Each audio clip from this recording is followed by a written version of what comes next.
Okay, first, thank you everyone. Welcome to the Bioinformatics online seminar. So I'm Boran Gao, Assistant Professor of Statistics and also in Biological Science. Together with Professor Daisuke Majid and Geyu, I help co-host this seminar series. So today we are very delighted to welcome Professor Jessica Lee, Professor and Program Head of Biostatistics at Fred Hutch Cancer Center, where she also holds the Donald and Janet Gosling Chair in Statistics. Her research developed reliable and interpretable statistical method for complex biological data with broad applications in gene regulation and biomedicine. Her contributions have been recognized by many prestigious honors, such as NSF Career Award, Sloan Fellowship, and COPS Emerging Leader Award. So now it's time for Professor Lee's talk. The presentation will be about 45 minutes, followed by question and answer at the end. So please post all your questions into the chat box and keep muted during the session, during the talk. Thank you so much. Now time is yours, Professor Lee. Thank you very much, Boran, for the very nice introduction and for inviting me to give this online webinar to the Purdue community. So I want to share some recent work in my group, which applies this technique permutation. Many people will think it's something very easy to operate and sounds very simple because you're basically just disrupting your data. But I want to show some examples to demonstrate how widely applicable it is. In particular, for genomic data analysis, I feel like it's something we can all consider in our data analysis to help us do sanity check. So as Bara introduced, I recently moved from my previous position. I've been at UCLA for 12 years throughout my whole career since PhD, and now I'm at Fred Hutch Cancer Center, and I title my research group as the junction of statistics and biology. So I feel very fortunate to be able to lead the BioStat program here and try to see how we can do something new, something important for biomedical research using statistical angles. So I want to first say this very interesting social media figure I saw after the Nobel Prize in Physics was awarded last year. So there was many interesting discussion about why or why not people think it is a, how to say, valid award, because the neural network traditionally is not considered physics, right? Because of that, this social media post was trying to categorize physics in two dimensions, the objects we study and the methods we use. So for both dimensions, we can go from being very fundamental or traditional or classical, however you call it, to being very liberal and free. And it seems that for both dimensions, neural network will for sure stand on the liberal side. So seeing this interesting figure made me wonder, does my research stand, right? Genomics, or everybody's research here, probably many of you working on bioinformatics nowadays are working on genomics. So in many aspects, genomics is a liberal discipline. First of all, it's very interdisciplinary. If you look at our background, right, especially in the old days, you will see people trained in many different traditional disciplines. It can vary from mathematics to biology, and then we get into the field. And the second thing is that unlike traditional scientific research, genomics is very data driven. So many times we collect the data before we even have a hypothesis to study. So in this case, it can give you many, many questions, many, many hypotheses, and people may get very different conclusions from the same data. And also another thing is that we usually, especially it's so new, right? New data, we don't have a consensus on the best methods for analysis. And there's the rapid evolution methods because of the field is so exciting.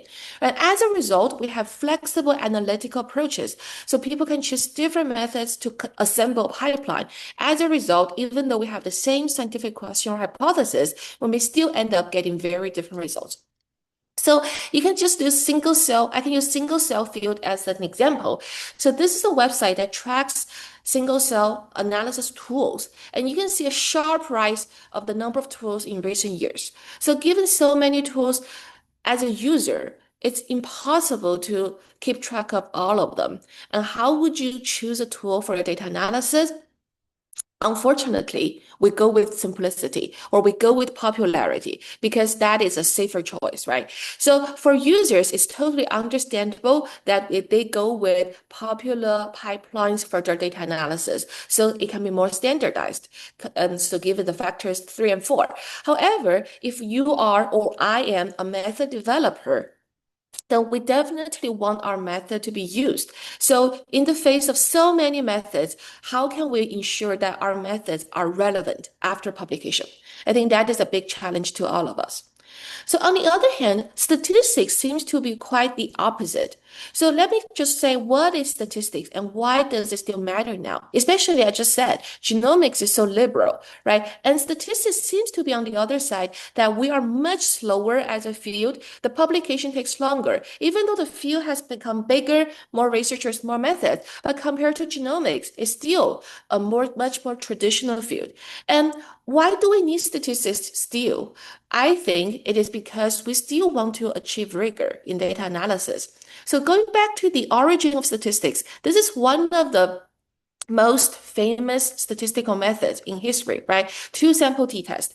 Everybody learns about it in an introductory course. And I happen to have a chance to visit the birthplace for this method. It's a beer brewery in Dublin, Ireland. And there was a plate showing the origin. And this statistician, Willem Gasset, who gave himself the pseudonym of a student just out of modesty, he invented a t-test, t-statistic to compare the mean of two batches of beer. So the question is very simple. It's very simple. Can we actually trust our new method of brewing to be better, to give us better quality beer than the old way? So to do that, we need measurements collected for the beer quality under the two ways, right? Old way, new way, and we want to compare their means. So it's a very simple question, but the reason we come up with this t statistic and we consider that the sample mean, the sample standard deviation are not perfect. There's measurement error. Just because we want to make sure that our conclusion has some rigor. Otherwise, we could just compare the two mean, see their difference, and make a conclusion. But that conclusion can be how to say a little baseless because how big is the difference big enough? We need some standard. So seeing this, I would say this kind of statistical thinking is still something we need nowadays if we want to make sure our data analysis is more rigorous. So this is another article I want to share with our audience, especially our non-statistician audience, because this is a statistical journal, a very renowned one. And just, I would say, 4 years ago, Andrew Gellman, who is a statistician who made a huge impact in social science, wrote this review article and his co-author Aki about 5 important statistical ideas in the past 5 decades. So one idea which I want to specifically emphasize is bootstrapping and simulation-based inference. So under this idea, they mentioned the permutation, the topic of my talk today. They said in permutation testing, resample data sets are generated by breaking the possible dependency between the predictors and target by randomly shuffling the target values. So in short, they're talking about permutation in the supervised learning setting. So you want to make sure that the predictors are no longer predictable of your target or your outcome or your response. So they're giving one specific application of permutation. In my talk today, I'll go broader. I'll give you some other examples where we can also see permutation as useful in unsupervised learning. So, as I said, in supervised learning, you have your features or your predictors stacked in this matrix, and statisticians call this design matrix. And you also have a vector of your outcome or response to predict, and your observations are called samples. So, this is a standard setting for machine learning. So, the goal is to achieve good prediction accuracy. And you can do a performance comparison easily since you have the observed Y. You can just compare your predicted Y hat to Y to see how accurate your prediction is. But for statisticians, often we are interested in another problem besides prediction. That is, suppose we have a model that predicts Y well from X? Can we interpret the model to draw some insight or some conclusions about our science? So that is a more challenging question because you can have multiple models that perform similarly well in terms of prediction, but they may give you very different interpretation. So that is something I will not talk about today. For today, I'll talk about a simpler task, which is a very widely performed differential expression task for our bulk RNA-seq data. So in this case, you will have genes as your features, and the samples could be patient samples or could be lab samples where you collected under two conditions. And the goal is very straightforward. You just want to look for the genes whose expression differ significantly in some sense between the two conditions. So this is called differential expression. And we do have the condition as labels. And another unsupervised learning application I want to talk about, or two applications I want to talk about, is from single-cell RNA-seq. So in this case, you may not have your label Y. So here the samples are cells and the features are genes. So you could have a Y label as your cell types, for example, but for the applications I'll talk about today, I will not use the cell labels. I will just look at the cell by gene matrix and talk about analysis. So the first example, which is more like a teaser example of my talk, is about the bulk RNA-seq differential expression or DE analysis. So if you ever work on bulk RNA-seq analysis, DE is something you will always encounter. So people regarded DE analysis as a very well-established analysis. It's almost considered a done task, right? Because more than 100 methods were developed since the popularity of bulk RNA-seq started, I would say 15 years ago when I started my PhD. So people develop methods. But over the years, two methods have become the dominant methods, DE-seq2, HR. Many people, if they learn about how to do bulk RNA-seq data analysis, they will use one of the two methods. And also the two methods gain popularity because of their robust software and very well-maintained software package and tutorial. So these are the reasons. And also people can find analysis results by following the tutorial, even though you don't understand the statistics behind.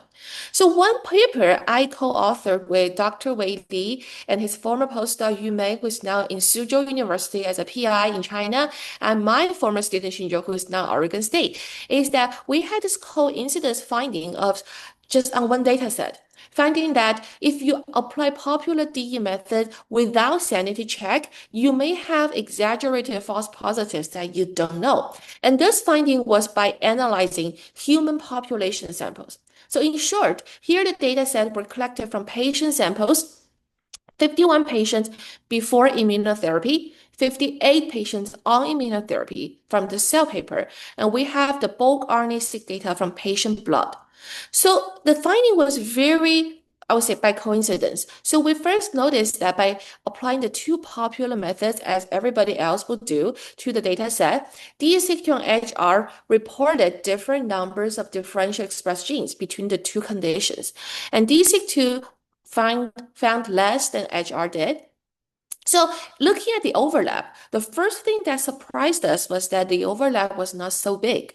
The second thing is that here the sample sizes are much bigger than where the scenario under which DE-seq2 and HR were developed. So I should quickly say that in the old days, as RNA-seq was very expensive, so in wet labs, typically under each condition, we only collected 3 samples or 3 replicates. So DE-seq2 and HR were facing this challenging task of getting some reasonable power, decent power, statistical power for finding DE genes with such a small sample size. So that's why they needed to make parametric assumptions like every gene observed counts under one condition follow negative binomial distribution. They have to do that. But this is a different scenario. First of all, the patient samples are not replicates, they're patients. And we know individuals can be much more different than replicates. Second, our sample sizes are much bigger, 51, 58. So something we could easily try is permutation. So what we did was simple. We just permuted the labels of the two conditions across these patients, but we kept the sample sizes as 51, 58. So from each set of permuted data, we could apply DSeq to an HR again, and we recorded the number of D genes. So summarizing, say, across 1,000 permutations and the resulting D gene number, we get this distribution of the number of D genes. And the bar shows the average, and the error bar shows the standard deviation.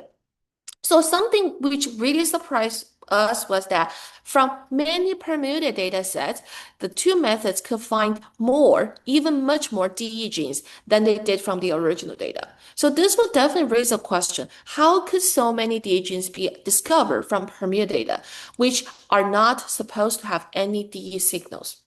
So to answer this question, we check the negative binomial assumption underlying the two methods. In particular, we check how the negative binomial was fitted on the data. So we call this theoretical distribution, and we compare that with the empirical distribution of the data. So no assumption, just empirical distribution. So what we did here, we're showing here is the quantiles, and this is called the QQ quantile plot. If the distribution negative binomial fits well to the data, then every dot here represents one sample, so 51 and 58, 51 under condition 1, 58 dots under condition 2. Then these data points for one gene should lie perfectly on a straight line. But here we can see that the results of HR clearly shows some outliers, violations of this straight line, right? It shows the negative binomial does not fit so well. Another example, DSeq2, another gene, so we see even stronger violation of the assumption. So it seems to me and to us, maybe if you know statistics, that the assumption violation is something that will invalidate a method. You cannot trust the results anymore if the assumptions does not seem to hold. And from a scientific perspective, how can I show to our biologists that this is indeed problematic? If we look at the DE genes reported from the original data, so that these two red dots from the original data about the DE genes between pre-treatment and on-treatment by immunotherapy. So if I run some gene ontology enrichment analysis to see what biological processes are enriched in the two sets, I will see something I would like to see, like immune response, inflammatory response. So those immune-related functions are indeed here. So if you just do the regular analysis and do the Go term analysis, you may say, oh, yes, I found reasonable DE genes. However, if you did the permutation we did and found that these genes are unfortunately also frequently discovered from permuted data, then you may not trust your results as much, right? So because it turned out that immune genes just are very likely to be discovered from permuted data, even though the signals should not be there. So that was my teaser example to show that if we do our analysis by adding the permutation step, our conclusions may be different. So now I will move on to my second major part, single-cell RNA-seq data analysis, which are less standard than bulk RNA-seq. So I'll talk about two recent work. First one is for visualization. How can we visualize single cells in 2 dimensions for exploratory analysis? The second is a commonly performed task in data analysis. That is, because of data sparsity, people may aggregate single cells into the so-called meta cells and perform analysis on that. So for each type of analysis, we use permutation to help us improve the rigor. First of all, two-dimensional visualization. So if you ever work with single-cell RNA-seq data, you will most likely encounter encounter t-SNE and UMAP for the visualization. So these two are so-called nonlinear dimension reduction methods for projecting high-dimensional data into 2 dimensions so you can visualize them, because our human eyes cannot see beyond 3 dimensions. So this is a very well-written blog about t-SNE, showing that in t-SNE, there's a key hyperparameter called perplexity. So t-SNE was a method developed by Jeffrey Hinton and his students back in 2008. So at that time, there was no single cell data, so they designed it for visualizing high-dimensional data. But single cell popularity definitely made t-SNE a much popular method. So the thing we want to achieve is that every dot is supposed to be representing a cell, and we want to use 2D visualization to see the relationships among the cells. But perplexity is a very key parameter that defines the name neighborhood size of each point. Because as a nonlinear dimension reduction method, t-SNE what it does is that it tries to emphasize the closeness of neighborhoods and try to push different neighborhoods far away, different clusters far away. So as a result, you can see that at certain parameters, you will have the two original clusters. So this is a toy example where the original data just have two dimensions. So this is the ground truth. You can see that with some perplexity parameter, you can have even smaller clusters, more than two, because your neighborhoods are too small. So you can actually have very small clusters. Or if you define the neighborhood size or perplexity to be too big, you may just have all your data points represented as one big cluster. And in the middle, you can see the two small clusters you originally want to have, but how tight they are, how far away they are, that also depends on perplexity. So a very important cautionary message is you need to know that your visualization is not a truth. It depends on your perplexity. And also, if you want to interpret the distance between clusters, you must be very cautious because they may not mean anything. Again, they depend on the perplexity. So this message was raised by other researchers in the community. As a result, Nature Methods last year wrote this perspective commentary article to warn people to say that you may need a second thought before you use those methods to see your data. However, to me, it is infeasible to discourage people from using those methods because biology is an empirical discipline and the researchers rely so much on observations. So therefore, they still want to look at their data in some way before they draw any hypothesis. So to actually find a middle ground, right, a compromise, say that, okay, you want to use t-SNE and UMAP, how can we help you use them more reliably? We developed this method called SAD, trying to answer this question. So for each cell, we look at its two-dimensional coordinates, right, in the 2D visualization. How can we know whether we can trust it or not, the 2D coordinates? So our answer is one perspective. We want to examine how the cell's neighbors change before and after the embedding. So we want to compare two sets of neighbors to see what the embedding process does. Okay, intuition first. I think intuition is very, very important if we want to develop a method that we can explain to other people. And here, our intuition, like I said, is to compare two sets of neighbors. But how can we define the neighborhood size in our sense? As I said very early on, so t-SNE and UMAP were designed to preserve local neighbors. So for local neighbors, like the cells very close to each other, you shouldn't have a problem of preserving the neighborhood.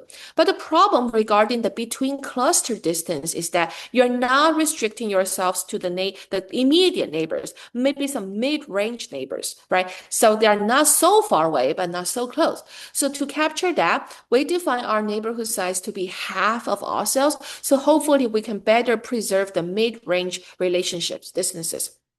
Another thing I want to say is that when people apply t-SNE or UMAP in a single cell field, they did not immediately or they did not directly input the high dimensional original data points of cells. So every cell is originally represented as a high dimensional vector of gene expressions, and each dimension is one gene. If you measure 1,000 genes, then each cell is a 1,000 dimensional vector. You project that into two-dimensional space. But people realize that in such a high dimensional space, Euclidean distance does not work well. It's not a very meaningful measure of distance. So that's why pre-processing steps were performed, including principal component analysis, PCA, to reduce the effective number of dimensions from, say, 1,000 to maybe 20. So then people work with those 20-dimensional data and use them to do the visualization by t-SNE or UMAP. So in other words, if their Euclidean distances are defined based on the PC space in the 20-dimensional space, here our neighborhood, the neighborhood we try to preserve, should be based on that space. And I call them pre-embedding neighbors. As I said, define the PC space. So how do we compare the two sets of neighbors? So in each space, pre-embedding 20-dimensional or post-embedding 2-dimensional, I look at the neighbors of one cell, the cell we look at by Euclidean distance in the respective space. Half of the cells closest to the cell one. And to compare the two set two sets of ordered neighbors to keep their order. What I did is that I recorded their respective order from closest to farthest in the neighborhood, and I recorded every neighboring cell's distance to cell 1 in the 2D space, Euclidean distance.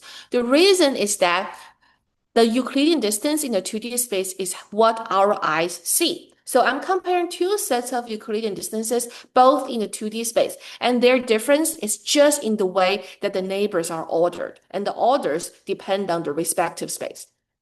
And then between the two distance vectors, I want to check their consistency. So the first answer we had was to use the correlation to check the consistency. But on the other hand, we also want to keep the actual values of the distances. So that's why we choose Pearson correlation instead of like Spearman rank correlation, because what we care about is not just the order, but also the value of the distance. So this correlation, we call that a reliability score. So you can imagine if the two distance vectors are highly similar, then the reliability score would be high. So that's one positive example, which shows that before and after embedding, the neighbors do not change much. This is a bad example. I try to show that after the embedding, the neighbors before embedding do not look like neighbors anymore. So the neighbor information was disrupted. So in this case, the two distance vectors will not agree well, and the reliability score will be low. So with this intuition, one thing we need to answer is, suppose that we trust this reliability score as a useful statistic, right? We calculate one statistic per cell for the embedding. Then how can we calibrate the score to know where to set a threshold? How low is reliability score too low for us to trust the embedding, or how high is it high enough for us to trust it? To answer this question, we use statistical thinking. We come up with this null hypothesis where a cell's neighbors are just random. Random half of all cells before and after embedding. How can we achieve that? So we use permutation to obtain such a case where a cell's neighbors are random. So here what we did is that we preserved the genes, the original dimensions, but we randomly shuffle the values across all cells for each gene independently. And we call this within gene permutation. So doing so can allow us to disrupt all previous cell-cell relationships, because now the cells are permuted cells. They're not the original cells. And by doing this shuffling, I will make all these permuted cells exchangeable, right? So then all their relationships are equivalent and there are no real neighbors.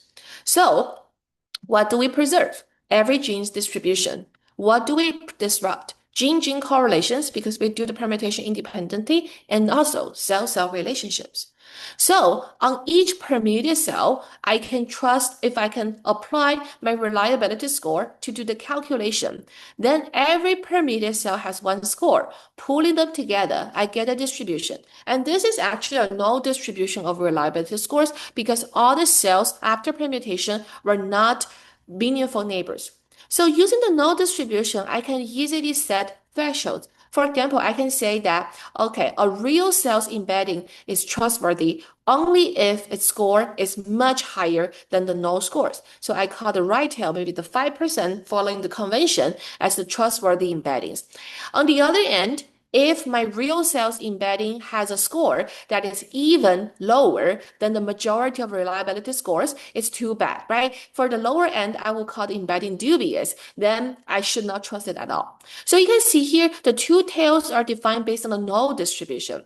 So based on our observation for real cells, the minority of them, which is not too bad, right? So are dubious. So we can say that the majority of them, maybe more than 80%, 90%, belong to trustworthy embeddings by t-SNE or UMAP at different hyperparameter values, which is not too bad. But for the dubious ones, even though they're the minority, they should catch our attention. So one thing I want to clarify is that even though the left tail and right tail may only add up to 10%, but this 10% is under the null distribution. It's not 10% of the real cells. So we can actually classify majority of the real cells under either dubious or trustworthy. So one example I want to show with an application of this idea method is that on the science paper's figure, single-cell RNA-seq data from a ocean species, Hydra, in water, we can see that this is the original t-SNE in their paper. Using our method to detect dubious embeddings, we can see that, to our interest, many dubious embeddings are in small clusters.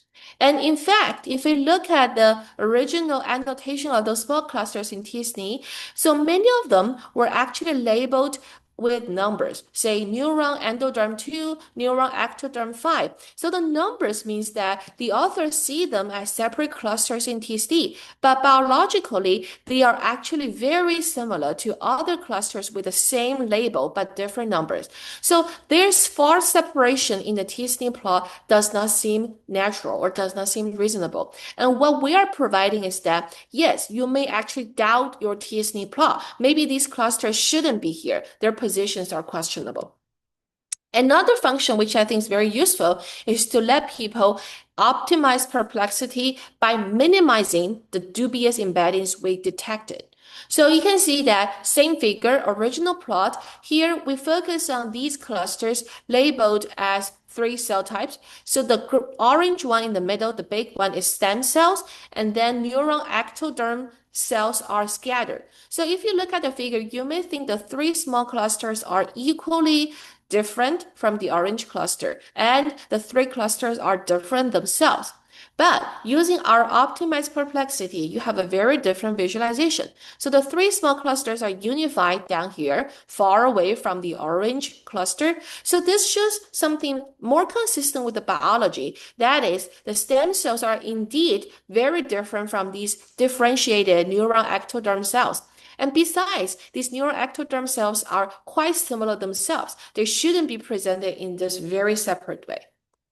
So another thing is that using our optimization, we indirectly shows that we can make UMAP and t-SNE. So UMAP is a newer method people use more often because people believe that UMAP can better preserve the global relationship of cells. So comparing t-SNE and UMAP under our optimized hyperparameters for themselves respectively, we can see that their consistency become better than before, than using their default setting. So this is another indirect evidence to show our SED can help. And besides these 2 examples, we have more in our paper. So that was my first example showing that permutation can create a null case for us to visualize data because it can give us permuted cells without meaningful relationships. Now I will move on to another project, MC Rigor, so about the meta-cell thing. So to me, when I first encountered this meta-cell practice in single-cell data analysis, it was very surprising, interesting to me, because this is not what statisticians would typically perform, because we just change our data. It is a heuristic solution, I have to say, to address the sparsity issue in data. So I'll just be quick by saying that single-cell data is super sparse. If you look at this matrix, here we're marking cells as columns, genes as rows, which is not the traditional way to do, but it's another way to show the data. So the transpose, cells as columns. So more than 90% of your entries in the matrix can be zeros. That's the problem, right? Too sparse, which will make a lot of the modeling assumptions we use not working.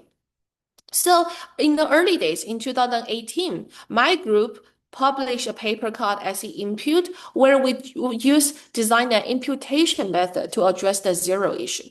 So imputation try to keep the original dimension, but changing some of the zeros we think as non-biological into non-zeros. But I have to say, imputation always comes with assumptions.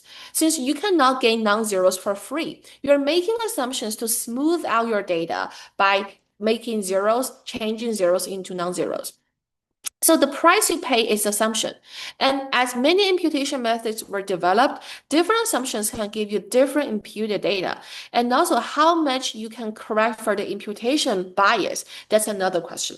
So in parallel to imputation, the risks of using that, meta-cell is another way. So it is very like a clustering approach because you're trying to identify cells that are similar enough in many small clusters. So each cluster will be called a meta-cell. And what you do is that you take the cluster average of gene expression profiles. So every gene is taken average across cells in the cluster, and we use that average profile as our meta-cell profile.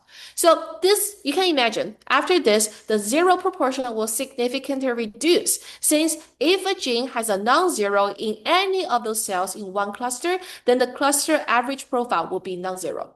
So you can reduce the number of zeros. Another thing is that you're reducing your sample size. You will work on much fewer meta cells than the original single cells. This can also reduce computational burden afterwards. But as I said, it's a heuristic, and it really depends on how you define the clusters. So, and also your measurement units are now different. No longer single cells, but meta cells. On the other hand, meta cells are your construction. They're not a real unit. So then, to me, a very important question is to answer what is a reasonable definition for aggregating cells into meta cells. We cannot do it in any way we want. However, if we look at the field, there's no consensus. So there were actually, before we started the study, four meta-cell standalone methods that can be applied to any data set. And after our paper was in the revision process, there's a fifth method added. So it's not here, but now there are 5 standalone methods. The other one is called MetaQ for doing this in general.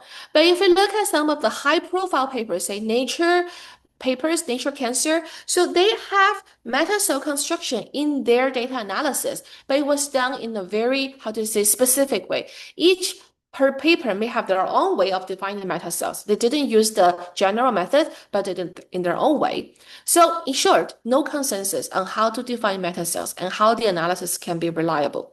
So the work led by my postdoc Pan Liu and tried to address 3 questions. First, how to define a meta cell. Second, how to detect dubious meta cells which are not trustworthy and should not be used. Third, how do we optimize meta cell partitioning for a particular data set?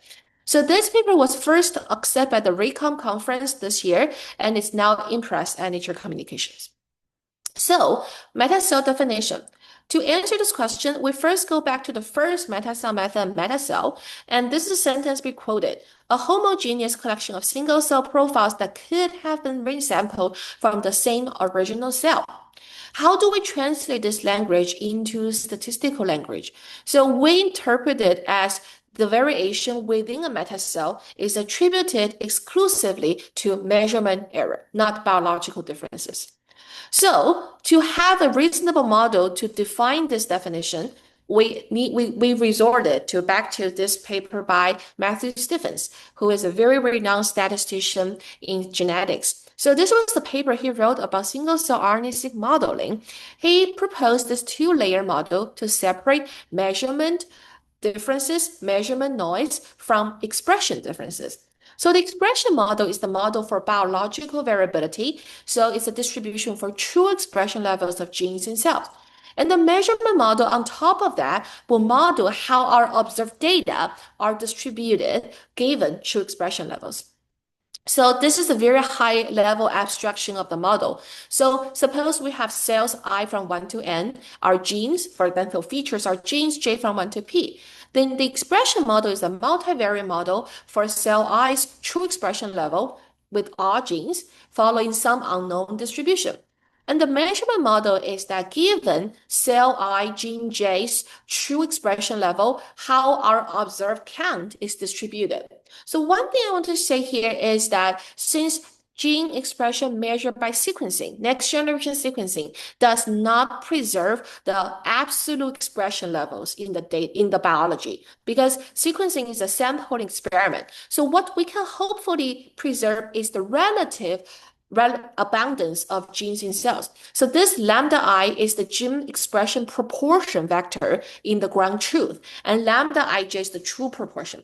So what we're hoping is that the observed counts can best preserve the true proportions as much as possible. That's our hope. But the true abundance, how many copies of RNA does each gene have, is not preserved by sequencing. So therefore, the sequencing depth or the cell library size, how many sequencing reads we get for each cell I matters, because that depends on the count we get. So for the statistical definition, we define a meta cell as a group of single cells that share the same true proportion vector, but they differ in the measurements because of the sampling process.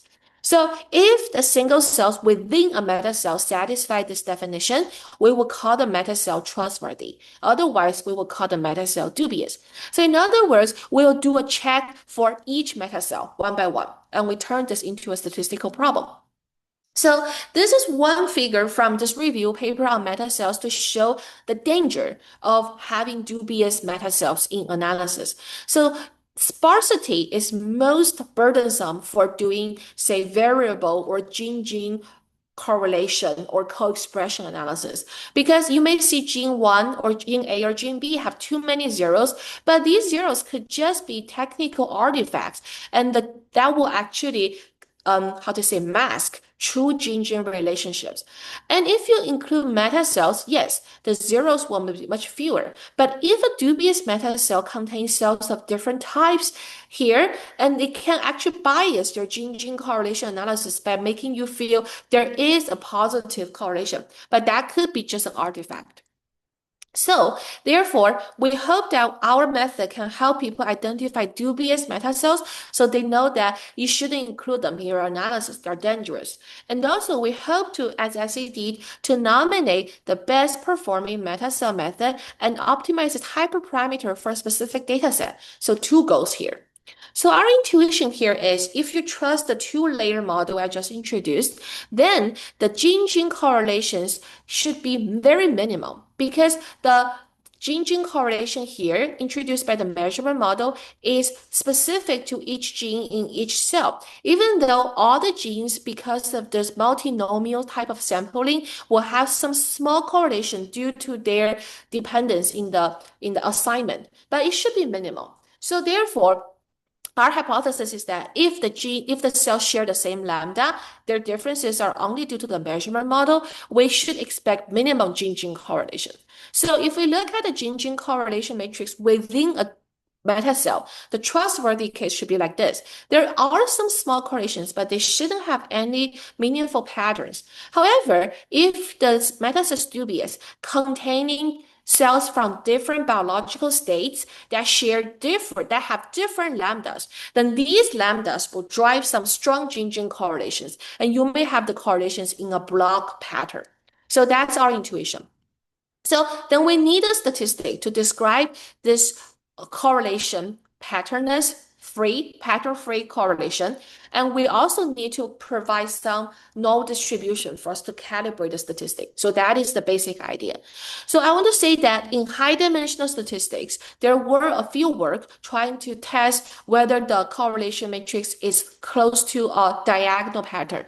However, we found that they cannot be used for our case because their null distribution requires asymptotics, which requires the cell number within the metacell to go to infinity. And that's not realistic here because every metacell typically contains single cells between 20 to 50. So the number is not too big.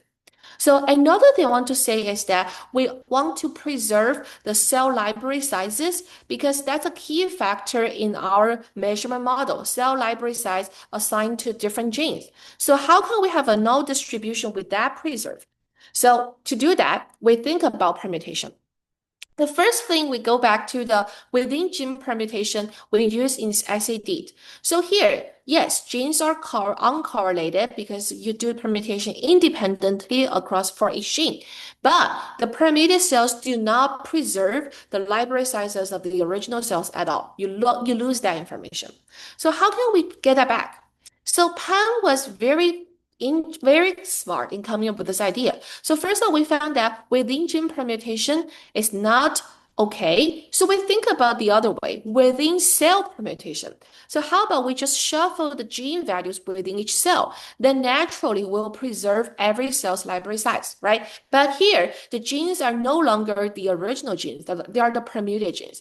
But the permuted genes constructed this way, they will not be correlated. So it seems that we have a better null control for our data. So we want to calculate a null value for our statistic from this data.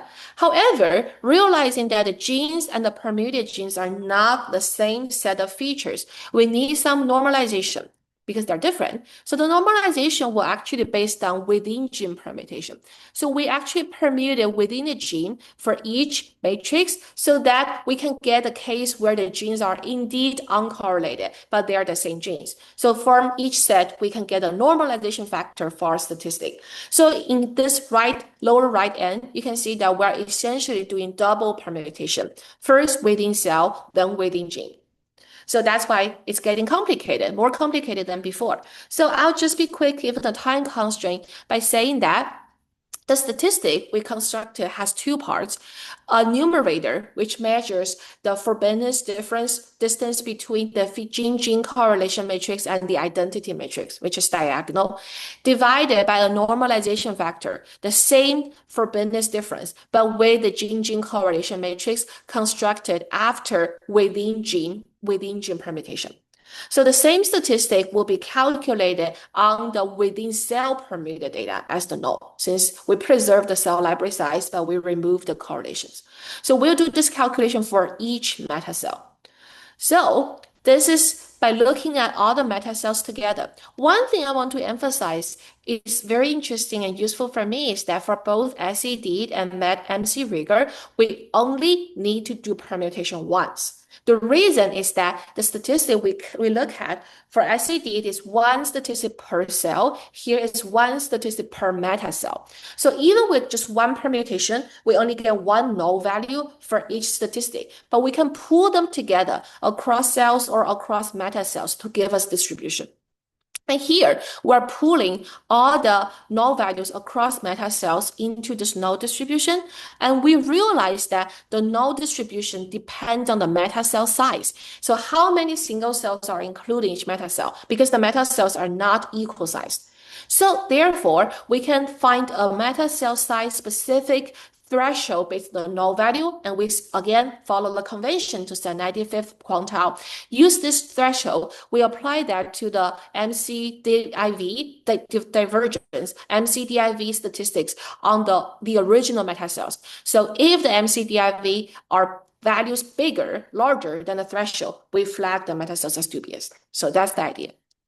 So one thing I want to quickly say is that this double permutation is necessary because otherwise, if we just do the within gene permutation, we will flag too many meta cells as dubious in our simulation. Second is that we check this on a data set where people know some artifact, you actually accidentally split one single cell with multiple cell barcodes, and you may think these barcodes are different cells, but they are measuring the same cell. So we use this as a positive example to check whether we will flag these barcodes as a trustworthy meta cell jointly, and we did. Finally, I want to say that for gene-gene correlation analysis, we apply this to an original application of a supercell method, which is a meta cell construction method. We show that before we apply our method. So the supercell found that between healthy patients and COVID-19 patients, for some adaptive immune genes, the gene-gene correlations become much more enhanced after meta cell construction. Well, we found that after removing dubious meta cells, we can show that the gene-gene correlations are only obvious in COVID-19 patients, not in healthy patients. And this is more reasonable given biology. And going to the data, we can see that those dubious meta cells does drive the high correlation, but these are not true. Another thing is about this correlation between open chromatin regions by ATAC-seq and gene expression by RNA-seq. So this is from single-cell multi-omic data. And this is another original application of the C-cells method, another standalone method published 2 years ago. So we found that by removing dubious meta cells, we can recover some previously known enhancer gene relationships, and we can remove some relationships that are not trustworthy. And finally, regarding the optimization. So one key parameter, hyperparameter of meta cell method is the gamma, which is called granularity, which is the average number of single cells per meta cell. So we're trying to balance in two things. So the larger the gamma, the bigger the meta cells, the more dubious meta cells you will have. Dubious rate will go up, but the sparsity, zero rate will go down. So to balance the trade-off, we come up with a score as a weighted sum of the two things. Then we want to maximize the score to find the trade-off. So one thing I want to just quickly say is that on this data set where people perform two technologies, single-cell RNA-seq and single-molecule FISH, which is based on fluorescence. So this FISH data is more accurate. And we use that to provide what we see as the true proportion of biological zeros in the data. And we show that using our optimization, the zero proportion we ended up getting by 3 different meta-cell methods at their respective optimized gamma, the zero proportions are closer, might become much closer to the single molecule FISH zero proportion. So it's another indirect evidence to say that we find the trade-off. So one more thing Pan did during the revision process is to disassemble dubious metacells and reassemble them into smaller metacells. So we call this MC Rigor two-step. So we will not throw away dubious metacells, but reconstruct them into more trustworthy metacells. And we're showing that doing so, we can better preserve rare cell types.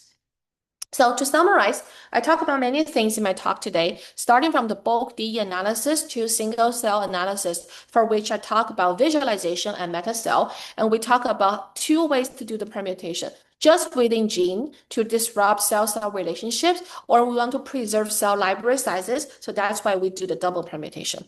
So finally, I want to thank my students, collaborators, postdocs. In particular, this is the collaboration with both computational biologists and also statisticians, my collaborator Lucy Xia in Hong Kong, and also my students' tremendous work. Thank you for your attention.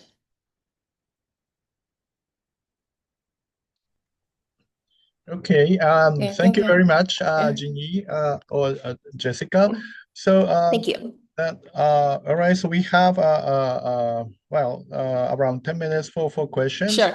Questions from audience. Thank you for your attention. Yeah, now it's time for questions. So maybe I start with one question. Sure. All right, so permutation is, of course, a great approach to identify these so-called dubious metacells or dubious groupings that we have. Yeah. But it comes with the cost of time, right? So, and the cost of computation, especially nowadays in our single cell data, we have like millions of cells or atlases that are hundreds of millions of cells. Yeah. So do we have a way of scaling these types of permutation to be applicable in that sense?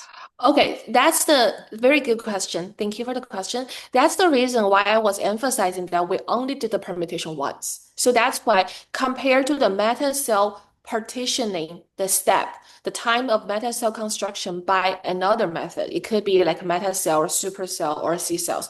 So the time we spend on this MC rigor step is negligible. So essentially, what you're only doing is you permute your original data like here. You just do the permutation once, right? So you do permute it within gene, permute it within cell, and double permutation. And with the 3 matrices, you just do the calculation for each meta-cell, and that's it. That's pretty much it. Because you are pooling all the meta-cells' null values together to draw the threshold. So that's why it's not computationally intensive. Yeah. Yeah.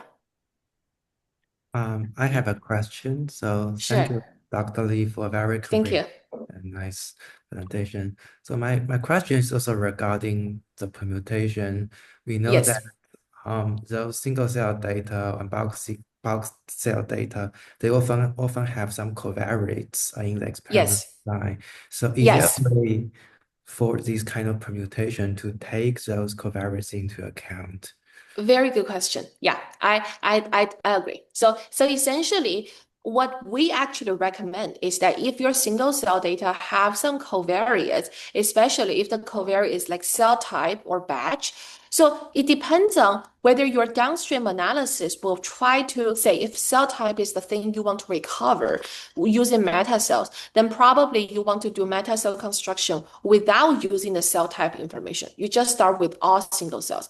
But if the batch information is obvious, then the meta cell construction should happen within each batch. You don't want to actually merge cells of two batches together.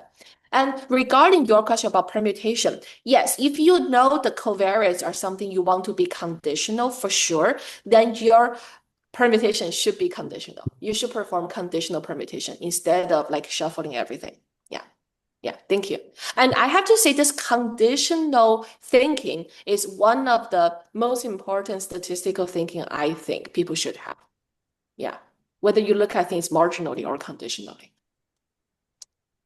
Yeah, so thank you so much, Jessica. Really great talk. I have a following up question, Ms. Gao. Like, I think it's in a similar taste, but I also want to check with your advice. Like, for example, in the SCD, when you do the shuffling or say permutation of the gene, have you think about or say check the robustness of like, for example, do the permutation within blocks, meaning that, for example, with a same set of gene in the same pathway, and do the genes for that like simultaneous rather than shuffle all the genes like independently.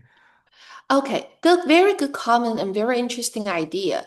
I want to say that since our goal here is to make sure that the cells have no meaningful relationships, that's why we decided to shuffle across all genes. Because as you suggested, if we do the shuffling within a pathway, then we think probably there are still some cell-cell relationships remaining.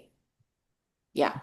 Because some cells may have that pathway active, other cells may not have that pathway active. And if you shuffle within the pathway, then these two groups of cells will still be different.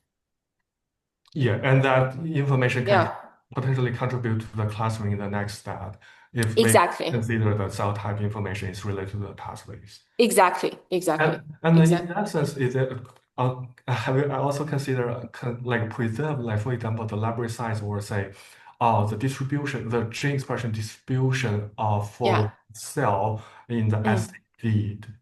Yeah, we did preserve gene expression. We did preserve marginal gene expression distribution. We disrupt gene joint distribution. Yeah, we did disrupt that. Yeah, so, but if you believe, okay, so this is a very, very interesting question. If you preserve gene dependency in some way, then the cells as your samples, right, after permutation, will actually still have some patterns, because you are trying to preserve the gene correlation. So in that sense, whether you can still regard the cells as all exchangeable, I think that is the big open question. So how do you regard the cells as totally exchangeable without meaningful relationship, or you think there are a meaningful relationship? So that I think ultimately maybe the two-layer model I mentioned for the MC Rigor part could be a way out. So in other words, you can say, okay, whatever described by the expression model is biological, and what is described by the measurement model is not biological. And for MC Rigor, we assume that only the biological model can introduce meaningful gene-gene correlation, while the measurement model does not. So these correlations are not meaningful. But I think that's something we need to think deeper. So that's why I personally think if we can have a reasonable model, we can say things more clearly. But permutation is a very effective way for disrupting relationship if you have a model, and also it's something you can easily perform, right? Because you don't really need to think about another model you don't need to worry about sampling, because some sampling can be something you need to do validly for many cases. But for permutation, you can do it without worrying about sampling. But on the other hand, I agree. I think in our group, we also have some other work in which we generate some null data by using a parametric model via sampling. Well, this is for permutation. So which ones are more suitable for which case? That is something we need to think about in terms of method development. So we have many things to consider, both as the validity, the power, and also the computational speed. Yeah, that's great. So Thank you. Yeah, thank you so much, Jessica. I think the time is up, and thank you so much Sure. for giving us talk here. And we Yeah. are really glad you can be here with us. Yeah. It's my great pleasure. Thank you for your time and for inviting me. Thank you. Bye. Thank you very much. Bye-bye. See Nice. you. Bye-bye. Bye. Bye-bye. Bye-bye.